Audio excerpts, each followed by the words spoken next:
إن الحمد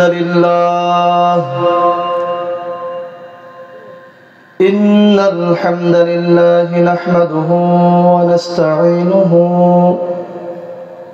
من يهده الله فلا مضل له ومن يضلل فلا هادي له أشهد أن لا إله إلا الله وحده لا شريك له وأشهد أن محمدًا عبده ورسوله أما بعد فإن خير الحديث كتاب الله وخير الهدي هدي محمد صلى الله عليه وسلم وشر الأمور محدثاتها وكل بدعة ضلالة وكل ضلالة في النار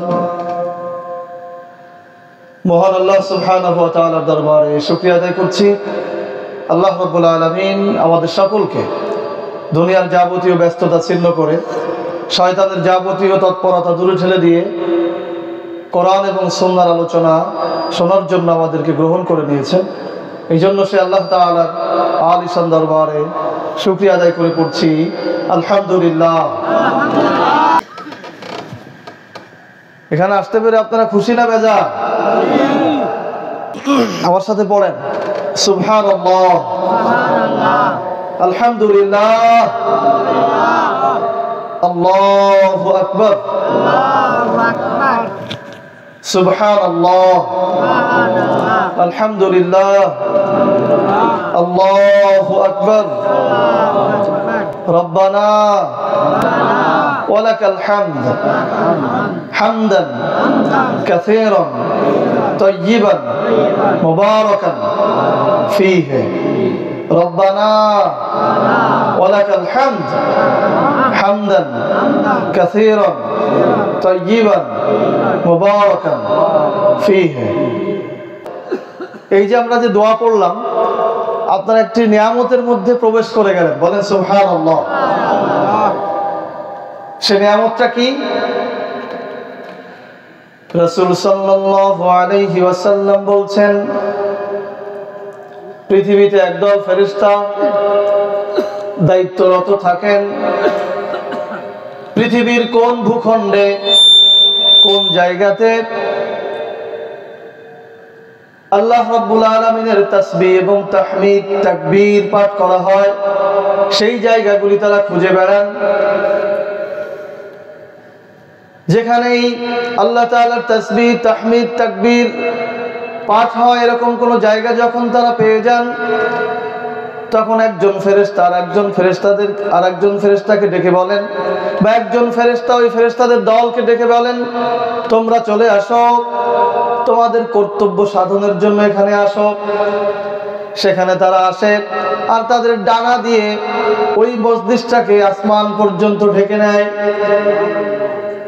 আল্লাহ সুবহানাহু ওয়া তাআলার কাছে তারা সংবাদ পৌঁছান, আল্লাহ তাআলা পৃথিবীর অমুক জায়গাতে অমুক ভূখণ্ডে আপনার তাসবিহ পড়া হচ্ছে। এই সুবহানাল্লাহ পড়লেন না, এটা হচ্ছে তাসবিহ, আলহামদুলিল্লাহ, তাহমিদ, আল্লাহু আকবার, তাকবীর। আবার আমার সাথে পড়েন সুবহানাল্লাহ, আলহামদুলিল্লাহ, আল্লাহু আকবার। ফেরেশতারা বলবেন, আল্লাহ রাব্বুল আলামিন পৃথিবীর অমুক জায়গাতে আপনার তাসবিহ তাহমিদ হচ্ছে, তাদের ব্যাপারে আপনার সিদ্ধান্ত কি? আল্লাহ তাআলা বলবেন, তারা আমার কাছে কি চায়? ফেরেশতারা বলবেন, আল্লাহ রাব্বুল আলামিন তারা আপনার কাছে ক্ষমা চায়। আল্লাহ বলবেন, তারা কি আমাকে দেখেছে?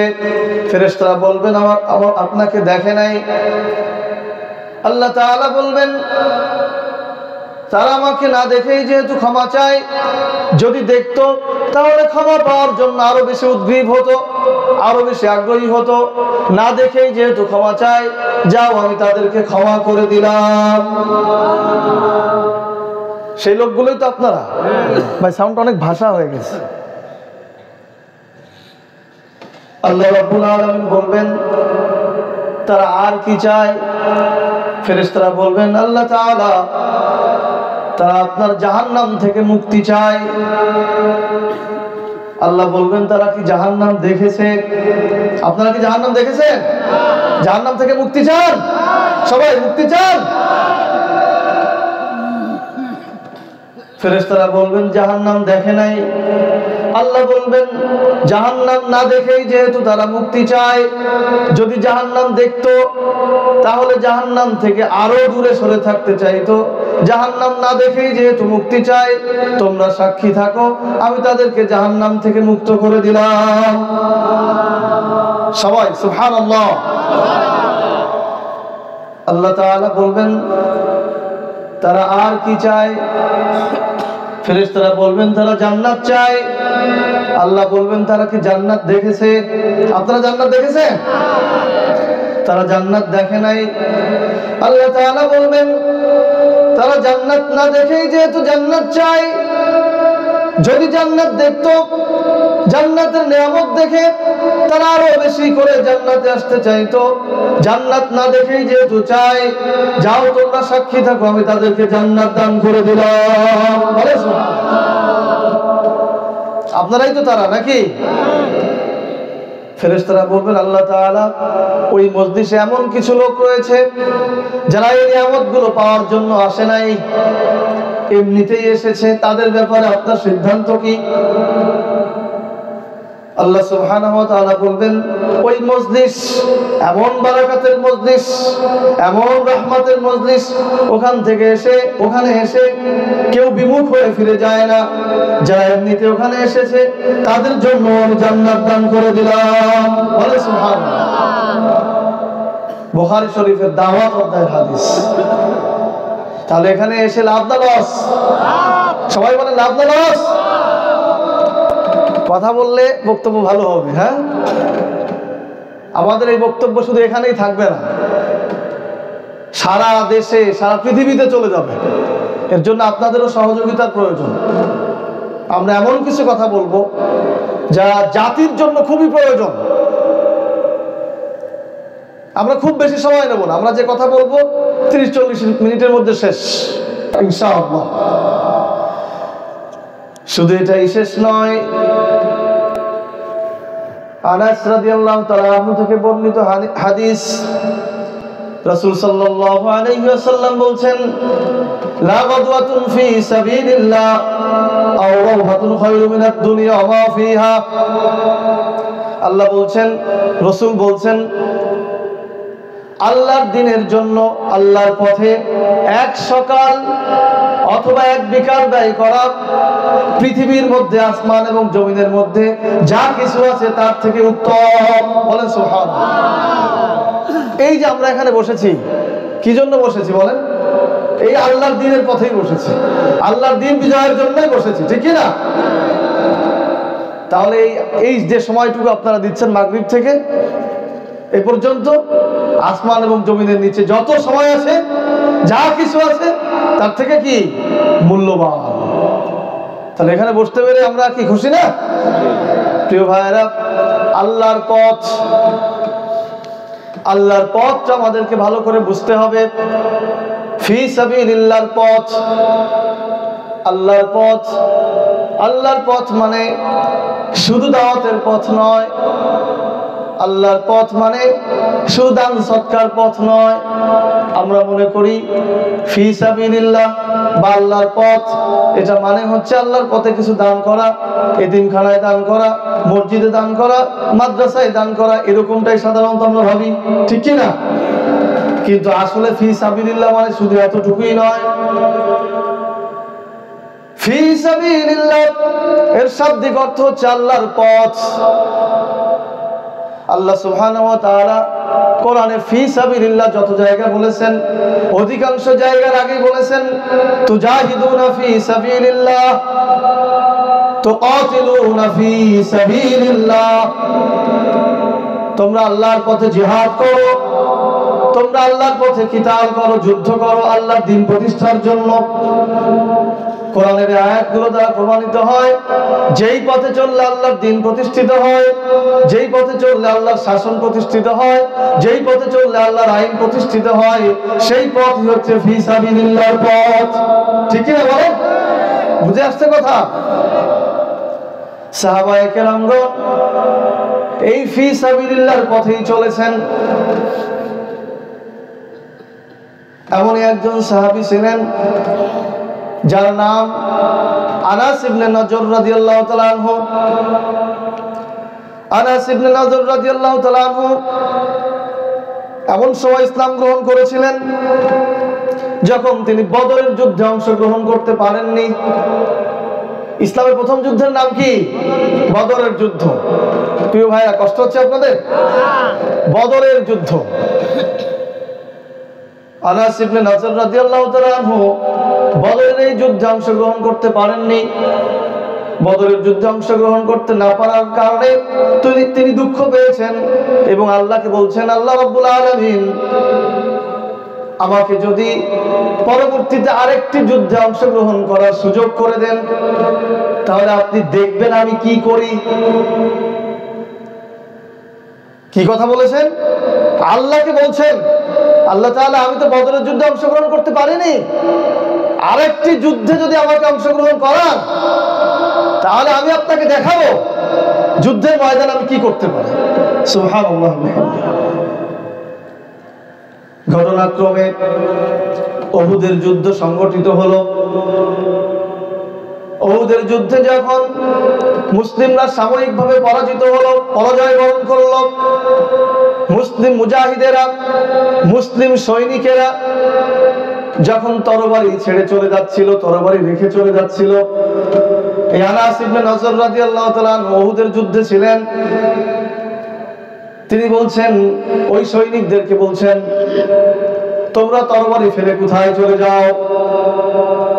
সৈনিকেরা বলছে, মুহাম্মদ ইন্তেকাল করেছে। উহুদের যুদ্ধে এখন বলা হয়েছিল না যে মুহাম্মদ সাল্লাল্লাহু আলাইহি সাল্লাম কি মারা গেছে, মুহাম্মদ মারা গেছে, আমরা কার জন্য যুদ্ধ করব, কার ভালোবাসায় যুদ্ধ করব, এই জন্য আমরা চলে যাচ্ছি। আনাস ইবনে নজর রাদিয়াল্লাহু তাআলা আনহু বললেন, তোমাদের এই সিদ্ধান্ত সঠিক নয়, বরং তোমরা তরবারি ধারণ করো আর চলো আমরা সবাই একসাথে যুদ্ধ করি। মুহাম্মদ সাল্লাল্লাহু আলাইহি ওয়াসাল্লাম যে আদর্শ বাস্তবায়নের জন্য যুদ্ধ করতে যে শাহাদাত বরণ করেছেন, আমরাও সেই আদর্শ বাস্তবায়ন করতে যে যুদ্ধ করে শাহাদাত বরণ করি। আনাস ইবনে নজর রাদিয়াল্লাহু তাআলা আনহু এই কথা বলে তরবারি হাতে তুললেন আর সামনের দিকে অগ্রসর হচ্ছেন। ওনার ভাতিজা ওই যুদ্ধে ছিল, যার নামও আনাস।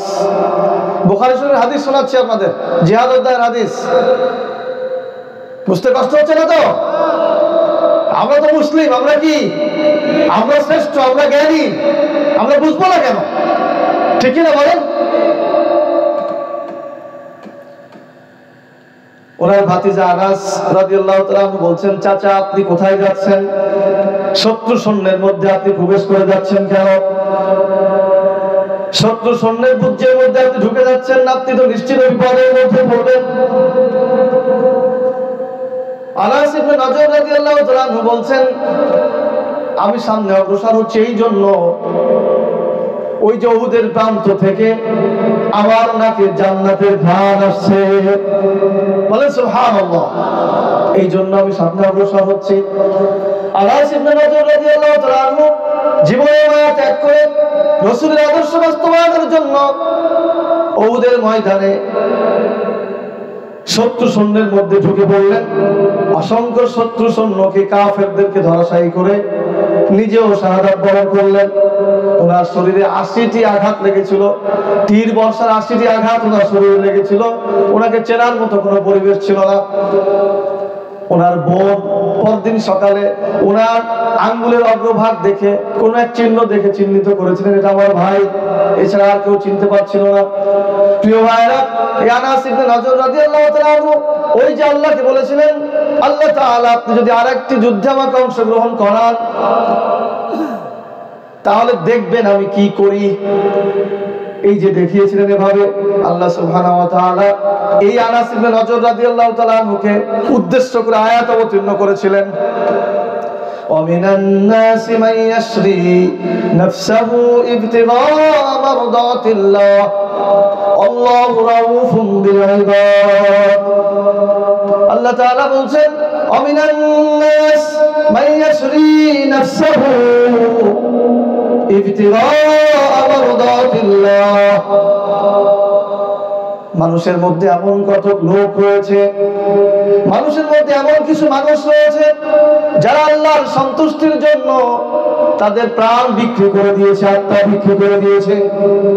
আল্লাহু রাউফুম বিল ইবাদ।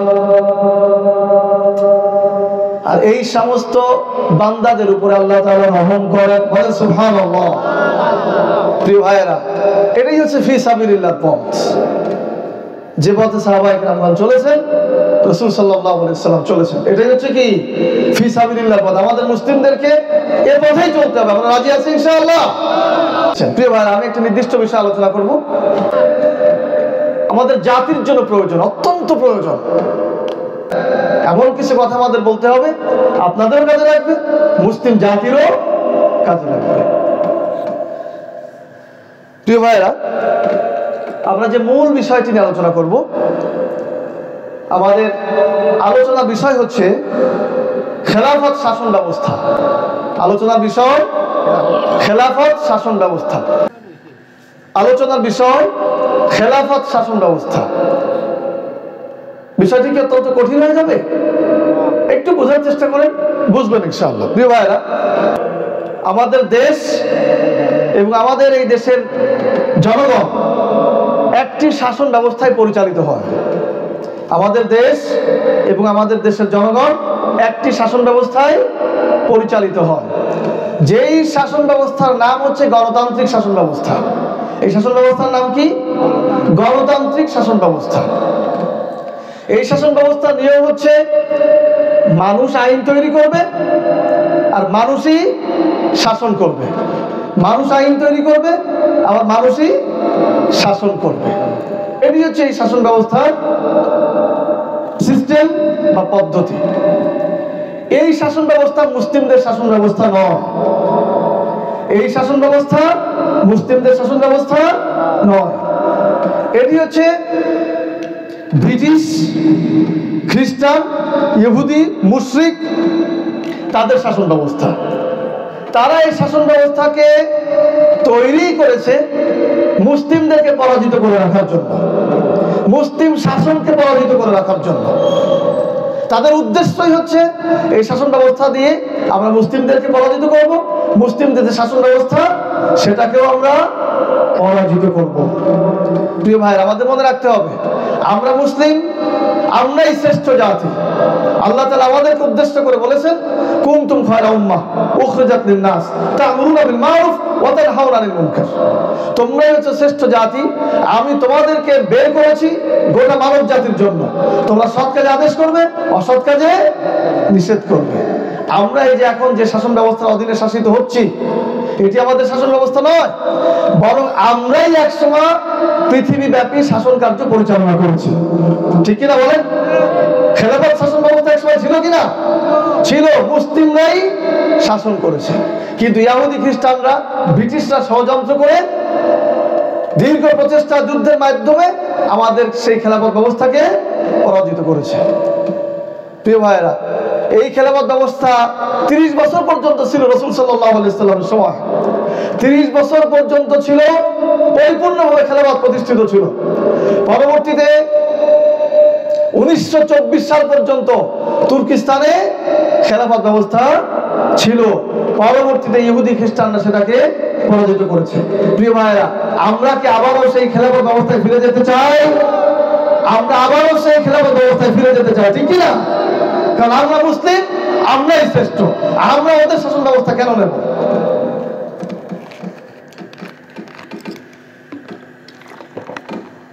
প্রিয় ভাইরা, গোটা মুসলিম জাতিকে মনে রাখতে হবে, এই গণতান্ত্রিক শাসন ব্যবস্থা এটি আমাদের শাসন ব্যবস্থা নয়।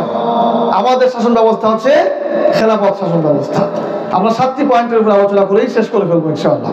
প্রথম পয়েন্ট হচ্ছে খেলাফত শাসন ব্যবস্থার পরিচয়। খেলাফত শাসন ব্যবস্থার পরিচয়। খেলাফত শাসন ব্যবস্থা হচ্ছে যেই শাসন ব্যবস্থায় আইন থাকবে আল্লাহ, আইন থাকবে কার? আল্লাহ, আর পরিচালনার দায়িত্ব গ্রহণ করবে মানুষ, অর্থাৎ আল্লাহর প্রতিনিধিত্বমূলক শাসন ব্যবস্থা। আইন থাকবে আল্লাহর, আর সেই আইন অনুযায়ী পরিচালনা করবে মানুষ। এইটাই হচ্ছে খেলাফত শাসন ব্যবস্থা। আপনাদের কাছে প্রশ্ন করি, আমাদের দেশে কি আল্লাহর আইন অনুযায়ী রাষ্ট্র পরিচালিত হয়? তাহলে এটা কি খেলাফত ব্যবস্থা? কথা বলেন, এটা কি মুসলিমদের শাসন ব্যবস্থা? না। প্রিয় ভাইরা, খেলাফত শাসন ব্যবস্থা যদি প্রতিষ্ঠিত হয় তাহলে দায়িত্ব পালন করবে কারা? শাসনভারের দায়িত্ব পালন করবে কারা? খেলাফত শাসন ব্যবস্থা যদি প্রতিষ্ঠিত হয়, অর্থাৎ কোরআনের আইন অনুযায়ী রাষ্ট্র পরিচালনার ব্যবস্থা যদি প্রতিষ্ঠিত হয়, তাহলে এই শাসনভারের দায়িত্বে কারা থাকবে? এই শাসনভারের দায়িত্বে থাকবে যারা কোরআন, হাদিস এবং বিশ্ব জ্ঞানে গুণান্বিত থাকবে। যারা কোরআন, হাদিস এবং বিশ্ব জ্ঞানে গুণান্বিত থাকবে তারা হবে এই শাসন ব্যবস্থার দায়িত্বশীল। এবং শুধু জ্ঞানে গুণান্বিত থাকবে তাই নয়, তারা মুত্তাকি থাকবে। কি থাকবে ভাই? মুত্তাকি। আল্লাহ সুবহানাহু ওয়া তাআলা বলেছেন, ইন্না আকরামাকুম ইনদাল্লাহি আতকাকুম। আল্লাহর নিকট ওই ব্যক্তি হচ্ছে শ্রেষ্ঠ যে বেশি আল্লাহ ভীরু। খেলাফত শাসন ব্যবস্থায় কোরআন হাদিসের জ্ঞান থাকবে, বিশ্ব জ্ঞানে গুণান্বিত থাকবে এবং মুত্তাকি হবে। তারাই হচ্ছে খেলাফত শাসন ব্যবস্থার দায়িত্ব পালন করবে। কোন দুর্নীতিবাজ, কোন দুশ্চরিত্রের লোকেরা, কোন সন্ত্রাস, কোন লুটতরাজ, তারা খেলাফত শাসন ব্যবস্থায় কোন সুযোগ পাবে না। ঠিক কিনা বলেন? কিন্তু প্রচলিত যে শাসন ব্যবস্থা, এই শাসন ব্যবস্থায় এলাকার একজন সন্ত্রাস, সেও যদি নির্বাচনে দাঁড়ায় আর সেও যদি ভোটের মাধ্যমে ক্ষমতায় চলে যায়, তাহলে সেও ক্ষমতা দেখাতে পারবে। ঠিক কিনা বলেন? তো সে যে এগুলোই করবে। কিন্তু খেলাফত শাসন ব্যবস্থা এরকম কোনো সুযোগ নেই। প্রিয় ভাইয়েরা, 2 নম্বর, আমি খুব তাড়াতাড়ি শেষ করে দেবো, আমি বুঝতে পারছি আপনাদের কষ্ট হচ্ছে। খেলাফত শাসন ব্যবস্থায় আইন কোথার থেকে নেওয়া হবে? আমরা প্রথমে যেমন সুর দিয়ে আলোচনা করতেছিলাম না, এটা কিন্তু আরো 2 ঘন্টা করলেও করা যেত। কিন্তু আমরা এমন কিছু বলতে চাই, করতে চাই যা আমাদের কাজে লাগে। আপনারা রাজি আছেন না? প্রিয় ভাইরা, খেলাফত শাসন ব্যবস্থায় আইন কোথার থেকে নেওয়া হবে? খেলাফত শাসন ব্যবস্থায় আইনগুলো কোথার থেকে নেওয়া হবে? খেলাফত শাসন ব্যবস্থা আইন নেওয়া হবে কোরআন থেকে। কোথা থেকে নেওয়া হবে? কোরআন থেকে নেওয়া হবে। আল্লাহর যে দেওয়া আইন আছে, সে আইনগুলো থেকেই আইন নেওয়া হবে। আমরা অনেক সময় মনে করি কোরআন হচ্ছে সওয়াবের গ্রন্থ, তেলাওয়াতের গ্রন্থ, শুধু তেলাওয়াত করতে হয়, পড়লে সওয়াব হয়, বাড়িতে খতম দিতে হয়, মরে গেলে খতম দিতে হয়, রমজানে তারাবি পড়তে হয়, এরকমই আমাদের চিন্তা চেতনা বেশি। এগুলো ঠিক আছে, কিন্তু কোরআন আল্লাহ সুবহানাহু ওয়া তাআলা শুধু এজন্যই পাঠাননি, বরং কোরআনে আল্লাহ সুবহানাহু ওয়া তাআলা আইন দিয়েছেন, দণ্ডবিধি দিয়েছেন। তার মানে কোরআনকে শুধুমাত্র সওয়াবের গ্রন্থ বললে ঠিক হবে না, বরং কোরআন একটি আইন গ্রন্থ। কোরআন একটি কি ভাই? আইন গ্রন্থ। আল্লাহ সুবহানাহু ওয়া তাআলা কোরআনে আইন দিয়েছেন। মৌলিক যে আইনগুলো রয়েছে, চুরির শাস্তি, ব্যভিচারের শাস্তি, আঘাতের শাস্তি, হত্যার শাস্তি, এই সবগুলো আল্লাহ তাআলা কোরআনে রেখে দিয়েছেন। চুরির ব্যাপারে আল্লাহ সুবহানাহু ওয়া তাআলা বলছেন, ওয়াসারিকু ওয়াসারিকাতু ফাকতাউ আইদিয়াহুমা জাযাআন বিমা কাসাবা নাকালাম মিনাল্লাহ। আল্লাহ বলছেন, পুরুষ চোর এবং নারী চোর, এদের উভয়ের হাত কেটে দাও। এটি হচ্ছে দৃষ্টান্তমূলক শাস্তি। এরপর আবার বলছেন, ফামান তাবা মিন বাদি যুলমি ওয়াসলাহা ফাইন্নাল্লাহা ইয়াতুবু আলাইহি। আর যদি কেউ অন্যায় করার পরে তওবা করে, তাহলে আল্লাহ তাআলা তার তওবা গ্রহণ করবেন। প্রিয় ভাই, এখানে একটি কথা আছে। আমরা অনেক সুশীলেরা বলে যে কোরআনের আইন হচ্ছে বর্বর। একটা লোক চুরি করলো, সাথে সাথে তার হাত কেটে দিতে হবে কেন? এরা আসলে আইনটাকে সঠিকভাবে বুঝতে পারেনি। রাষ্ট্রের ব্যবস্থা এমন করা হবে যেখানে মানুষ চুরি করবে না, মানুষের অভাব থাকবে না, এমন ভাবে ন্যায় ইনসাফ প্রতিষ্ঠিত করা হবে, কারো চুরি করার প্রয়োজন হবে না। এরপরও যারা অভ্যাসগত ভাবে চুরি করবে তাদের জন্য এই শাস্তির ব্যবস্থা হচ্ছে। কাজেই কেউ চুরি করলে, এই যে এখন যে রাষ্ট্র ব্যবস্থা চলতেছে, এই ব্যবস্থায় চুরি করলেই তার হাত কেটে দেওয়া হবে, ব্যাপারটি এরকম নয়। আগে সেই ব্যবস্থাগুলি নেওয়া হবে। এরপর ব্যভিচারের শাস্তি দিয়েছেন আল্লাহ সুবহানাহু ওয়া তাআলা। কোরআন যে আইন গ্রন্থ সেটা বলছি, কোরআনে ফৌজদারি আইন রয়েছে। কি আইন রয়েছে? ফৌজদারি আইন। আল্লাহ সুবহানাহু ওয়া তাআলা বলছেন, আয-যানিয়াতু ওয়াজ-যানী ফাজলিদু কুল্লা ওয়াহিদিন মিনহুমা মিয়াতা জালদা। পুরুষ নারী ব্যভিচারিণী এবং পুরুষ ব্যভিচারী বিবাহ বহির্ভূত সম্পর্ক যদি কেউ করে তাহলে তাদেরকে 100 বেত্রাঘাত করে। এখানে একটি বিষয় লক্ষণীয়, যদি তারা অবিবাহিত হয় তাহলে 100 বেত্রাঘাত করতে হবে, আর যদি বিবাহিত হয় তাহলে তাদেরকে রজম করতে হবে, মৃত্যুদণ্ড দিতে হবে। এই আইন শুনেও এক শ্রেণীর সুশীলেরা বলেন এটাও তো বর্বর, একজনটা ভুল করে ফেললো, তাকে 100 বেত্রাঘাত করতে হবে, রজম করতে হবে। কেন? আসলে এরা আইনটি বোঝে নাই। সমাজের ব্যবস্থা এমন করা হবে, রাষ্ট্রের অবস্থা এমন করা হবে যেখানে ব্যভিচারের কোনো সুযোগ থাকবে না, বিবাহকে সহজ করে দেওয়া হবে, মানুষের চরিত্রকে সুন্দর করা হবে, সেখানে মানুষ ব্যভিচার করবে না, সেখানে মানুষ ব্যভিচার করবে না। এরপর যদি কেউ করে, সমাজকে নিয়ন্ত্রণ করার জন্য আল্লাহ সুবহানাহু ওয়া তাআলা আইন দিয়েছেন। প্রিয় ভাইরা, আমাদের যারা মুসলিম, আমরা যারা মুসলিম, কেউ যদি বলে যে কোরআনের আইন হচ্ছে বর্বর, তাহলে তার ঈমান থাকবে? কথা বলেন, থাকবে? কোরআনের আইন কে দিয়েছেন? কথা বলেন, কে দিয়েছেন? আল্লাহ। এরপর যদি কেউ কাউকে অন্যায়ভাবে আঘাত করে, হত্যা করে ফেলে, তার শাস্তি আল্লাহ দিয়েছেন। আল্লাহ বলছেন, وكتبنا عليهم فيها أن النفس بالنفس والعين بالعين والأنف بالأنف والأذن بالأذن والسن بالسن والجروح قصاص فمن تصدق به فهو كفارة له। আল্লাহ রাব্বুল আলামিন বলছেন, وكتبنا عليهم فيها, আমি তাদের কিতাবে তাদের জন্য বিধান দিয়েছিলাম, নফসের বদলে নফস, মানে আত্মার বদলে আত্মা, হত্যার বদলে হত্যা, কানের বদলে কান, নাকের বদলে নাক, চোখের বদলে চোখ, দাঁতের বদলে দাঁত, জুরওয়া কিসাস, আঘাতের বদলে আঘাত। অর্থাৎ কেউ যদি কাউকে হত্যা করে তাকেও বিচারের মাধ্যমে হত্যা করতে হবে।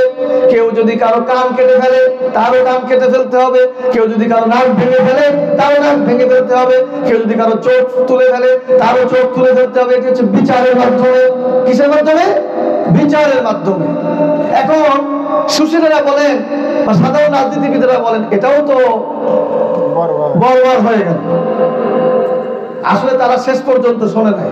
শেষে আল্লাহ সুবহানাহু ওয়া তাআলা বলছেন, ফামান তাসাদদাকা বিহি ফাহুয়া কাফারাতুল লাহু, যদি কেউ এটা ক্ষমা করে দেয়, বিশেষ করে আঘাতের ব্যাপারে যদি কেউ এটা ক্ষমা করে দেয়, আল্লাহ রাব্বুল আলামিন তার জন্য, তার পাপের জন্য এটা কাফারা করে দেন, বলে সুবহানাল্লাহ। আর যদি কেউ হত্যা করে ফেলে, হত্যাকারীকেও যদি রক্তপাত নিয়ে ক্ষমা করা হয়, আল্লাহ সুবহানাহু ওয়া তাআলা তার জন্য একটা প্রতিদান দিবেন, বলে সুবহানাল্লাহ। সুতরাং কোরআনের আইন যে বর্বর, এই কথাটি সঠিক নয়। বরং কোন মুসলিম যদি বলে যে কোরআনের আইন বর্বর, তাহলে তার ঈমানই থাকবে না। ঠিক কি বলে? প্রিয় ভাইরা, 4 নাম্বার, খেলাফত শাসন ব্যবস্থায় বিচার ব্যবস্থা কেমন হবে? খেলাফত শাসন ব্যবস্থায় বিচার ব্যবস্থা কেমন হবে? আমি কিন্তু ভয় পাচ্ছি। কেন ভয় পাচ্ছি জানেন? যে আমি শেষ করতে পারবো কিনা। আপনারা আমার সাথে আছেন তো? এই আলোচনা দরকার আছে কিনা ভাই? আমরা মনে করছি যে এইখানে এগুলো করে কি হবে না। একজন মুসলিম সে আল্লাহর সৈনিক, আল্লাহ মুজাহিদ, যেখানে থাকবে সেখানেই কোরআনের কথা হবে। ঠিক কিনা বলেন? আপনারা আমার সাথে সহযোগিতা করেন। এই আলোচনাগুলো এখন দরকার, প্রয়োজন। প্রিয় ভাইয়েরা, 4 নম্বর, খেলাফত শাসন ব্যবস্থা থাকলে বিচার ব্যবস্থা কেমন হবে? খেলাফত শাসন ব্যবস্থায় বিচার ব্যবস্থা ন্যায় ইনসাফ ভিত্তিক হবে। বিচার ব্যবস্থায় কোনো জুলুম থাকবে না, কোনো স্বজনপ্রীতি থাকবে না, নিজের দলের ব্যাপারে কোনো ছাড় থাকবে না। আল্লাহ সুবহানাহু ওয়া তাআলা বলছেন,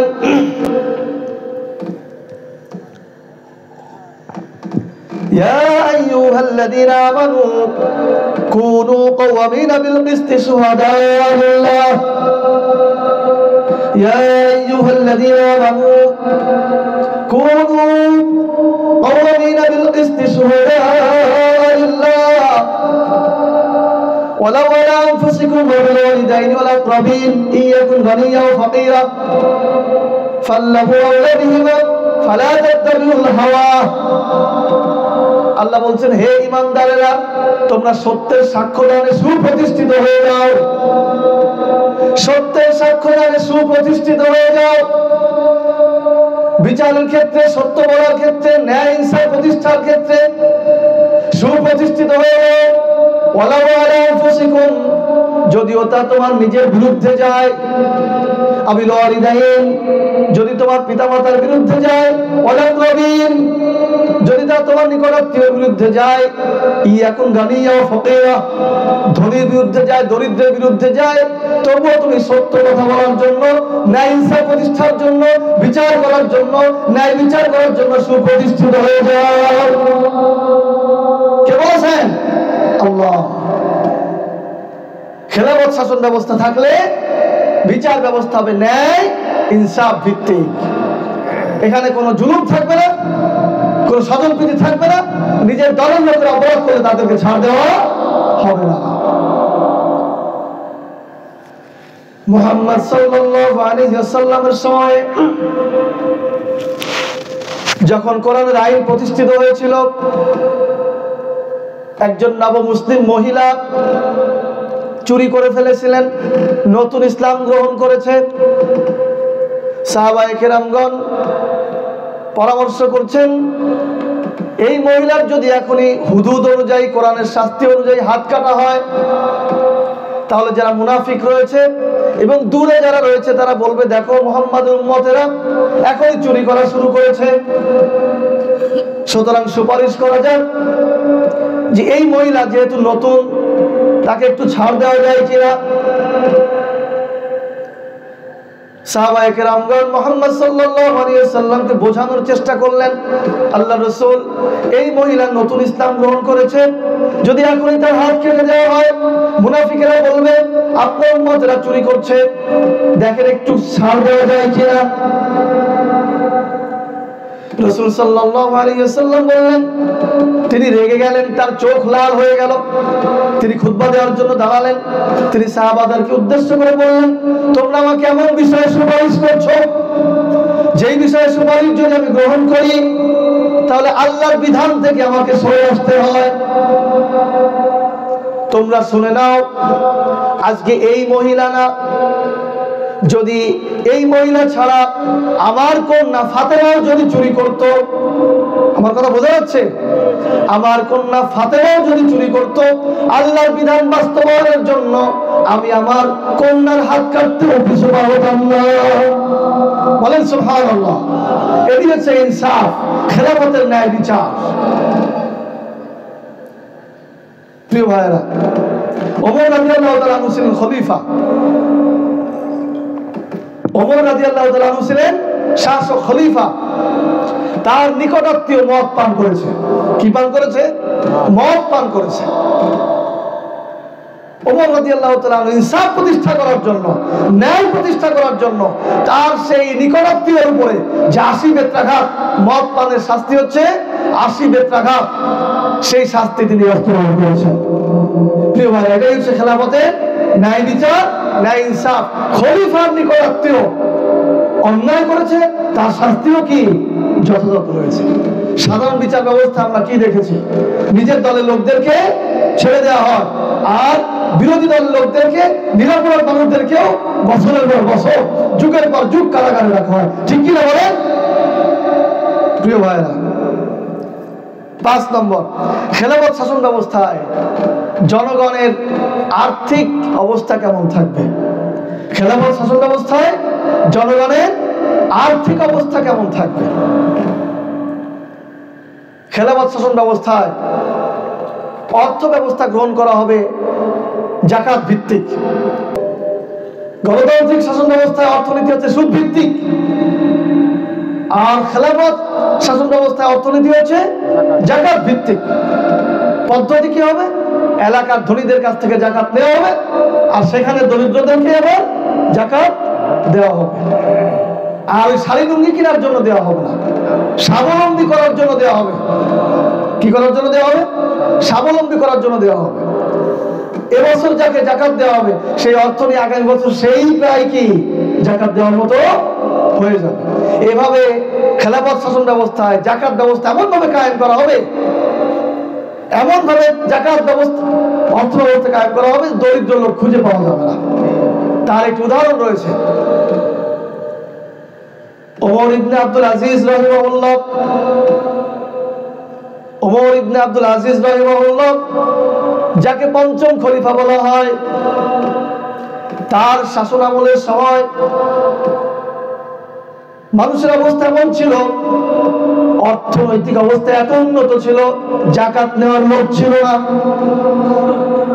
জাকাতদাতা এক ব্যক্তি তার জাকাতের সমুদায় অর্থ সম্পদ একটি ব্যাগে করে নিয়ে বা পুটলিতে করে নিয়ে শহরে বা গ্রামে বের হয়েছেন যে আমি জাকাতের অর্থ নিয়ে আসি।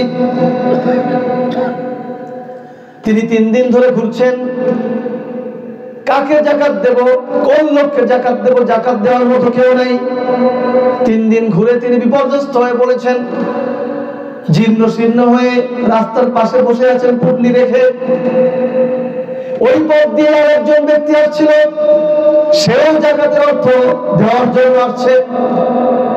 পথের পাশে ওই জীর্ণ শীর্ণ লোকটিকে দেখে মনে করছে এ বোধহয় জাকাত নেওয়ার জন্য কোথা থেকে এসেছে, বা সহযোগিতা নেওয়ার জন্য এসেছে, বা পথিক, একেই আমার জাকাতের অর্থ দেওয়া যায়। বুঝতেছেন?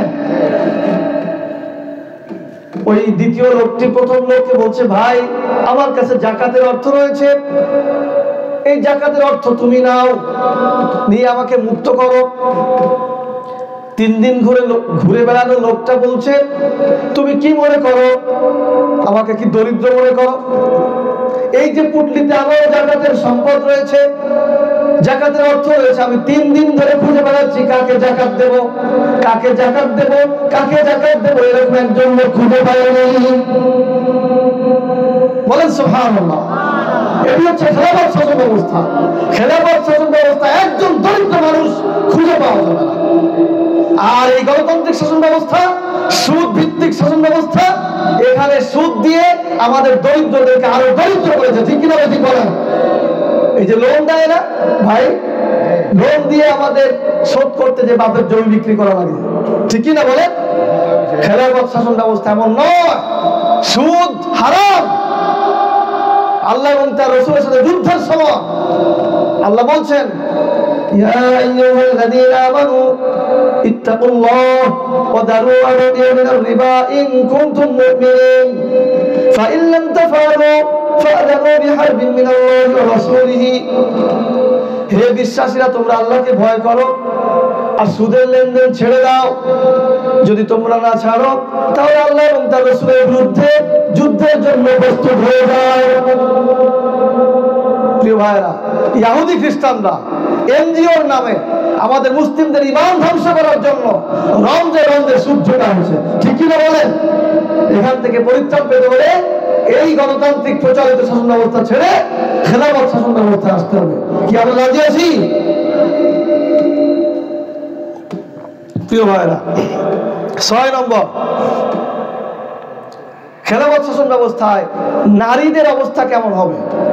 খেলাফত শাসন ব্যবস্থায় নারী মহিলাদের অবস্থা কেমন হবে? খেলাফত শাসন ব্যবস্থায় নারীরা সব থেকে বেশি নিরাপদ থাকবে, খেলাফত শাসন ব্যবস্থায় নারীরা সব থেকে বেশি নিরাপদ থাকবে, সব থেকে বেশি স্বাধীনতা পাবে। আল্লাহ সুবহানাহু ওয়া তাআলা বলছেন ওয়ালাহুন্না মিসলুল্লাযীনা আলাইহিন্না বিল মারুফ, পুরুষের যেমন অধিকার রয়েছে নারীরও একই রকম অধিকার রয়েছে। অর্থাৎ পুরুষরা যে অধিকার পাবে নারীরাও সে অধিকার পাবে, শুধু মর্যাদা ভিন্ন থাকবে। যেমন ধরুন আমি একটা উদাহরণ দিয়ে বুঝাই, এখানে জিলাপি দেওয়া হবে, আপনারাও 5 পিস পাবেন, আমিও 5 পিস পাবো অধিকার অনুযায়ী, কিন্তু সম্মানটা হচ্ছে এলাকার মানুষ আপনাদের থেকে আমাকে একটু বেশি দেবে, তাই তো? অধিকার সমান। ঠিক একই হবে নারী পুরুষের অধিকার সমান, শুধু পুরুষের মর্যাদা একটু বেশি। এটা কেন বেশি? তারা তাদের অর্থ খরচ করে নারীদের পেছনে। এ বিষয়ে আমরা আরেকদিন আলোচনা করব।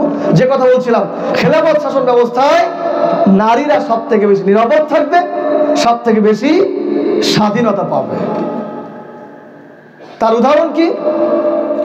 রাসূল সাল্লাল্লাহু আলাইহি ওয়াসাল্লাম এমন একটি শাসন ব্যবস্থা রেখে গিয়েছিলেন যেই শাসন ব্যবস্থায় নারীরা এত বেশি নিরাপত্তা পেয়েছিল, তৎকালীন সময়ের দস্যু কবলিত এলাকা,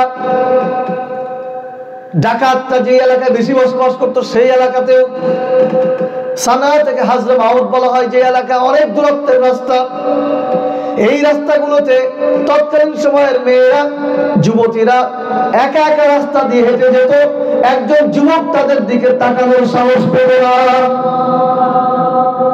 এই ব্যবস্থা করে দিয়েছে খেলাফত শাসন ব্যবস্থা। আজকে এই গণতান্ত্রিক শাসন ব্যবস্থা আমাদের নারীদেরকে স্বাধীনতার কথা বলে, আমাদের নারীদেরকে সামনে আনার কথা বলে তাদেরকে ধর্ষিতা করেছে, তাদেরকে পতিতা বানিয়েছে। ঠিক কিনা বলেন? প্রিয় ভাইরা, খেলাফত শাসন ব্যবস্থায় নারীরা সব থেকে বেশি সম্মানিত হবে। আজকে প্রায়ই ধর্ষিতা হচ্ছে। আমরা একটা নিউজ দেখলাম, ঢাকার ভিকারুন্নেসা স্কুল অ্যান্ড কলেজের ছাত্রীরা বলছে যে আমরা ইসলামিক জাস্টিস চাই, ইসলামের ধর্ষণের বিচার হচ্ছে মৃত্যুদণ্ড। রাসূল সাল্লাল্লাহু আলাইহি ওয়াসাল্লামের সময় এক মেয়েকে, ছোট মেয়েকে এক ইহুদি তার সাথে খারাপ আচরণ করে পাথর নিক্ষেপ করে মেয়েটাকে হত্যা করে ফেলেছে, মানে জখম করেছিল। পরবর্তীতে মেয়েটা মারা যায়। যখন বিচার আসলো রাসূল সাল্লাল্লাহু আলাইহি ওয়াসাল্লামের কাছে, রাসূল সাল্লাল্লাহু আলাইহি ওয়াসাল্লাম মেয়ের কাছে প্রশ্ন করলেন, আচ্ছা তোমাকে কে আঘাত করেছে? অমুক অমুক। এবার 2-3 বার বলার পরে ওই ইহুদির নাম যখন বললেন তখন বললো যে হ্যাঁ অমুক আমাকে হত্যা করেছে, আমাকে আঘাত করেছে। তখন ইহুদিকে ডাকা হলো, সে যখন স্বীকার করলো যেভাবে ওই মেয়েকে সে পাথর দিয়ে আঘাত করেছিল ঠিক একইভাবে সেই আঘাতকারী ব্যক্তিকেও হত্যা করা হয়। আজকে আমাদের ভিকারুন্নেসা স্কুল অ্যান্ড কলেজের ছাত্রীরা যে বলছে যে আমরা ইসলামিক জাস্টিস চাই, আমরা এই ভারতবর্ষের মেয়েদেরকে বলতে চাই, শুধু বাংলাদেশ নয়, যদি তারা খেলাফত শাসন চায় তাহলে খেলাফত শাসন নারীদের কেমন নিরাপত্তা দেবে যে একজন যুবক বা একজন ধর্ষক তারা নারীদের দিকে চোখ তুলে পর্যন্ত তাকানোর সাহস পাবে না। ঠিক কিনা বলেন? কিন্তু এই পরিবেশে আমাদেরকে আসতে হবে। আল্লাহ তাআলা আমাদের বোনদেরকে ওই ব্যাপারে সতর্ক হওয়ার তৌফিক দান করুন, আমিন। প্রিয় ভাইরা, সর্বশেষ যেটা বলবো, 7 নম্বর, অমুসলিমদের নিরাপত্তা কেমন থাকবে খেলাফত শাসন ব্যবস্থায়। খেলাফত শাসন ব্যবস্থায় অমুসলিমদের আশেপাশে কি অমুসলিমদের বসবাস আছে নাকি? খেলাফত শাসন ব্যবস্থায় অমুসলিমরা কেমন থাকবে? খেলাফত শাসন ব্যবস্থায় অমুসলিমরা সব থেকে বেশি নিরাপদ থাকবে। তারা তাদের ধর্মীয় যে অধিকার, সমস্ত অধিকার যথাযথভাবেই তারা পাবে। দেশের যে ফৌজদারি আইন থাকবে এটি থাকবে কোরআনের।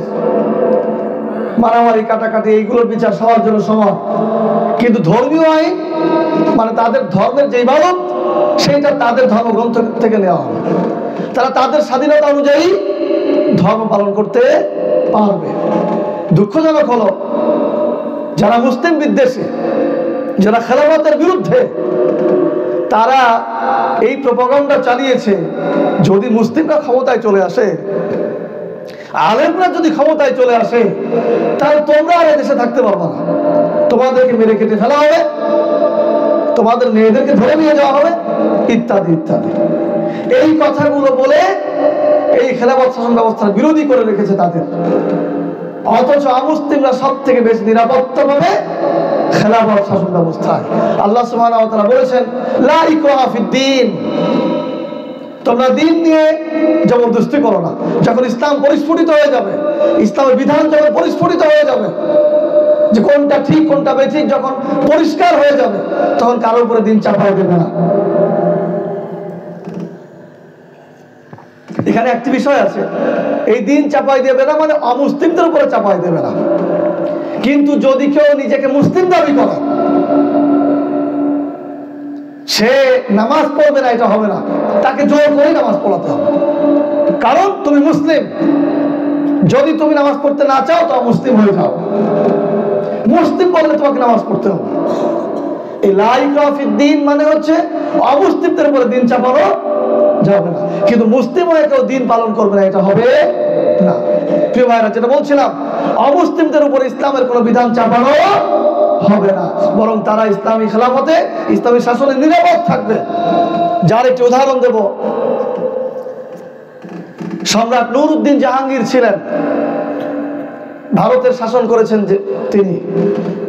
সম্রাট নুরউদ্দিন জাহাঙ্গীরের সময় একজন অমুসলিম মহিলা তার দরবারে এসে অভিযোগ করলো যে আমার সন্তান সে দূরে চাকরি করে, আমার যুবতী বৌমা বাড়িতে থাকে, কোন এক লম্পট আমার বৌমার ঘরে প্রবেশ করে, তাকে অপমান করে, শ্লীলতাহানি করে। নুরউদ্দিন, তুমি যদি এর বিচার করতে না পারো, তাহলে তুমি যে হাসরের মাঠে বিশ্বাস করো, তুমি যে আল্লাহকে বিশ্বাস করো, তার কাছে বিচার দেব।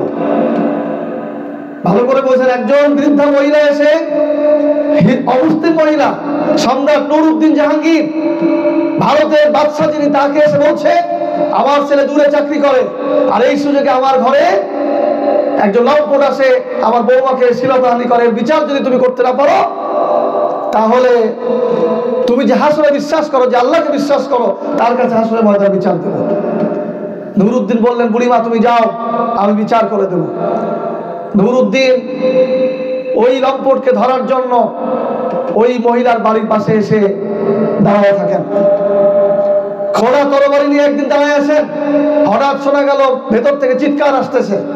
উনি ভেতরে প্রবেশ করলেন, প্রবেশ করে ভেতরে যে মহিলা ছিল তাকে বললো আলো নিভাও। তিনি আলো নিভিয়ে দিলেন, আর ওই লম্পটকে ধরে তরবারি দিয়ে আঘাত করলেন। এরপর আবার বললেন এবার আলো জ্বালাও। আলো জ্বালায় দেখলেন যে আমি কাকে আঘাত করলাম। এরপর উনি আলহামদুলিল্লাহ বলে চলে আসলেন, আর বুড়িকে বললেন আমাকে একটু পানি খাও। পানি খেয়ে চলে আসলেন, আর বললেন যে আগামীকাল আমার দরবারে যাবে। যখন দরবারে তারা আসলো, তখন নুরউদ্দিন জাহাঙ্গীর বললেন, তুমি কি জানো কেন আমি আলো নিভাতে চেয়েছিলাম, নিভাতে বলেছিলাম? আমার মনে হয়েছিল আমার দরবারে, আমার শাসনামলে, আমার শাসিত এলাকায় এত বড় দুঃসাহস কারো নেই যে আমার অধীনস্থ কোনো নারীর গায়ে কেউ হাত দেবে। আমি মনে করেছিলাম হয়তো আমার সন্তান বা আমার নিকটের কেউ। যদি আলো জ্বালানো থাকতো হয়তো আমি তাকে আঘাত করতে একটু দ্বিধাবোধ করতাম, কিন্তু আমি আলো নিভিয়ে দিয়েছি যে আমার সন্তানও যদি হয় তবুও যেন আমি যথাযথ বিচার করতে পারি। এরপর নুরউদ্দিন আরো বললেন, আমি পানি খেতে চেয়েছিলাম কেন জানো? তুমি যেদিন বলেছিলে যে তুমি যে হাসরে বিশ্বাস করো, যে আল্লাহকে বিশ্বাস করো, তার কাছে বিচার দেব, সেদিন থেকে আমি ভয়ে ছিলাম যে আমি যদি তোমার বিচার করে দিতে না পারি তাহলে আল্লাহ আমার বিচার করবেন। তখন আমি তৃপ্তি বোধ করেছিলাম বিচার করার পরে, তাই আমি পানি খেয়েছিলাম।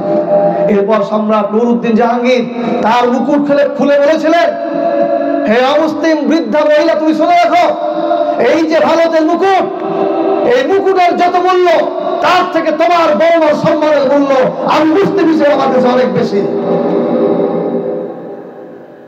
এভাবেই খেলাফতের শাসকেরা, মুসলিম শাসকেরা অমুসলিমদেরকে নিরাপত্তা দিয়েছে। আজও আমরা অমুসলিমদেরকে বলতে চাই, যদি আমাদের মতো মতো লোকেরা দায়িত্ব গ্রহণ করে, খেলাফত গ্রহণ করে, খেলাফত শাসন ব্যবস্থা প্রতিষ্ঠিত হয়, তাহলে একজন অমুসলিম বোনের গায়ে নাকের আঁচল পর্যন্ত রাখতে দেবো না আমরা, ঠিক কিনা বলেন? সুতরাং আমাদেরকে এই দিকে অগ্রসর হতে হবে। আল্লাহ তাআলা আমাদেরকে তৌফিক দান করুন, আমিন।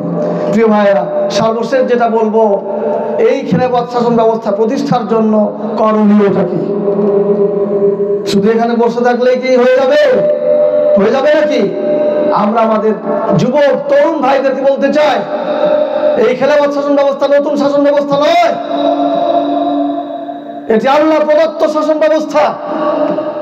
রাসূল সাল্লাল্লাহু আলাইহি সাল্লাম যেই শাসন ব্যবস্থা প্রতিষ্ঠিত করে গিয়েছিলেন, 30 বছর যেটা পূর্ণভাবে ছিল, এরপর সর্বশেষ 1924 সাল পর্যন্ত তুর্কিস্তানে ছিল। তুর্কিস্তানে 1924 সালে খেলাফত শেষ হয়েছে ইহুদি খ্রিস্টানদের ষড়যন্ত্রে আর তাদের প্রচেষ্টায়। আমরা আমাদের তরুণ যুবক সন্তানদেরকে বলতে চাই, আমরা যদি সম্মান চাই, আমরা যদি জাতির মর্যাদা চাই, তাহলে আমাদেরকে আবারও এই খেলাফত ফিরিয়ে নিয়ে আসতে হবে, আবারও কোরআনের শাসন ফেরাতে হবে, আবারও আল্লাহর আইন প্রতিষ্ঠিত করতে হবে। প্রিয় ভাইরা, আর এই শাসন প্রতিষ্ঠিত করার জন্য দুটি কাজ প্রয়োজন। কয়টি কাজ প্রয়োজন? দুটি কাজ প্রয়োজন। এক হচ্ছে দাওয়াত, আর দুই হচ্ছে জিহাদ। এই খেলাফত শাসন ব্যবস্থা প্রতিষ্ঠিত করার জন্য দুইটি কাজ প্রয়োজন। এক হচ্ছে দাওয়াত, আর এক হচ্ছে জিহাদ। এক নম্বর কি বলেন? সবাই বলেন। দুই নম্বর জিহাদ। দাওয়াত হচ্ছে ব্যাপকভাবে আমাদের প্রচার করতে হবে। এই যে এখানে এসে যেমন প্রচার করলাম, এভাবে গ্রামে গঞ্জে, বাড়িতে বাড়িতে, শহরে গ্রামের সমস্ত জায়গাতে খেলাফত শাসন ব্যবস্থার পরিচয় তুলে ধরতে হবে। পাশাপাশি এই গণতান্ত্রিক শাসন ব্যবস্থা, ধর্মনিরপেক্ষ মতবাদী শাসন ব্যবস্থা, সমাজতান্ত্রিক শাসন ব্যবস্থা, এটা যে আমাদের জাতিকে মুশরিক বানাচ্ছে, মানুষের আইন মানতে বাধ্য করছে, আল্লাহর আইনের সাথে কুফরি করাচ্ছে, এইটা ব্যাপকভাবে তুলে ধরতে হবে। এই সমস্ত শাসন ব্যবস্থা, এই যে গণতান্ত্রিক বা সমাজতান্ত্রিক যে সমস্ত শাসন ব্যবস্থা রয়েছে, আমাদের মেয়েদেরকে পতিতা বানাচ্ছে, আমাদের মেয়েদেরকে ধর্ষিতা বানাচ্ছে, এইগুলো ব্যাপকভাবে তুলে ধরতে হবে। আর খেলাফতের ভালো দিক, খেলাফতের যে ব্যবস্থা রয়েছে, এগুলো মানুষের সামনে প্রচার করতে হবে। আমাদের তাবলীগের ভাইয়েরা বাড়িতে বাড়িতে যেমন দাওয়াতি কাজ করেন না, ওনারা তো নামাজের দাওয়াত দেন, ঈমান আমলের দাওয়াত দেন, এটা খুব ভালো। আমাদের তাবলীগের ভাইদেরকে অনুরোধ করব, এই দাওয়াতের সাথে সাথে প্রত্যেক বাড়িতে বাড়িতে আমাদের মুসলিম ভাইদেরকে এই দাওয়াত দিতে হবে যে খেলাফত শাসন ব্যবস্থা মুসলিমদের শাসন ব্যবস্থা, খেলাফত শাসন ব্যবস্থা আল্লাহর শাসন ব্যবস্থা, খেলাফত শাসন ব্যবস্থা মুহাম্মদ সাল্লাল্লাহু আলাইহি ওয়াসাল্লামের শাসন ব্যবস্থা। বাড়িতে বাড়িতে ভাবে প্রচার করতে হবে। এটি হচ্ছে দাওয়াত। এটা কি? দাওয়াত। আর দুই নম্বর হচ্ছে জিহাদ। দুই নম্বর কি? জিহাদ। জিহাদ হচ্ছে যারা এই খেলাফত ব্যবস্থায় বাধা হয়ে দাঁড়াবে, যারা এই প্রচারে বাধা হবে, এই খেলাফত প্রতিষ্ঠায় বাধা হয়ে দাঁড়াবে, তাগুতকে প্রতিষ্ঠিত করতে চাইবে, আল্লাহর আইন বাদ দিয়ে মানুষের আইনকে প্রতিষ্ঠিত করতে চাইবে, তারা যেভাবে বিরোধিতা করবে, তাদের সাথে সেই একই রকম বিরোধিতা করতে হবে। তারা যদি কথার বিরোধিতা করে, তাহলে কথার বিরোধিতা করতে হবে। তারা যদি অস্ত্র নিয়ে বিরোধিতা করে, তাহলে খেলাফত প্রতিষ্ঠার জন্য মুসলিম জাতিকে আবার অস্ত্র ধারণ করতে হবে। এটি হচ্ছে জিহাদ। এটার নাম কি? জিহাদ। প্রিয় ভাইরা, যদি আমরা এইভাবে দাওয়াত প্রচার করতে পারি, আমরা এভাবে যদি জিহাদের মানসিকতা রাখতে পারি, তাহলে অদূর ভবিষ্যতে এই বাংলাদেশ সহ এই ভারতবর্ষে আবারও সেই ইসলামী খেলাফত, ইসলামী হুকুমত প্রতিষ্ঠিত হবে ইনশাআল্লাহ। সকলে বলেন ইনশাআল্লাহ। আমরা সবাই রাজি আছি তো? বলেন লিল্লাহি তাকবীর। সবাই সবাই লিল্লাহি তাকবীর, লিল্লাহি তাকবীর। আল্লাহ তাআলা আমাদেরকে তৌফিক দান করুন, আমিন। সুবহানাকাল্লাহুম্মা ওয়া বিহামদিক, আশহাদু আল্লা ইলাহা ইল্লা আনতা, আস্তাগফিরুকা ওয়া আতুবু ইলাইক।